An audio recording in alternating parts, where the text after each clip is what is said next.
Okay, something you're going to want to take into consideration when you're doing your flooring.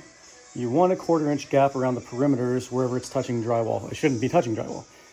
Ideally, if I'm doing drywall myself, I'll leave a 1/2 inch gap at the bottom so that this could slide right in line or even just a hair below the drywall.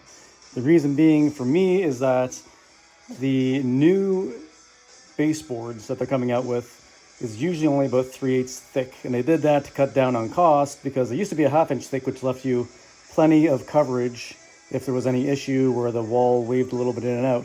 Now that it's 3/8, you can find yourself having problems where the wall bends in just enough that you see this edge of that flooring if you're not careful. So you'll see here by the door frame, I have that 1/4 inch gap, and right beside it, it starts getting tighter, and then tighter, tighter, tighter, tighter, tighter, and down the line, I'm tight in that corner. Okay, so I'm gonna go back afterwards and take that 1/4 inch out. I'll take just a scrap piece of this flooring, because it happens to be a 1/4 inch, put it up against the wall. I'll use my oscillating saw to cut there, and in line with that, and that gives me my 1/4 inch gap back. The reason I left it for this moment, because I didn't realize it was there last night, was that if you see here on the wall, I have a mark, and that mark is exact line up with my joint, and that kept my joint line completely straight from one side to another.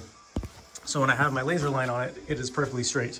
So I allowed a necessary evil for the moment, but I have to remember to go back and cut that out before I put the baseboard back on. If you don't do that, when your winter and your summer kind of come back and forth, you're hot and cold, you're not going to have the space to expand and contract just that little bit, and it could start buckling your floor. Okay, tip of the day.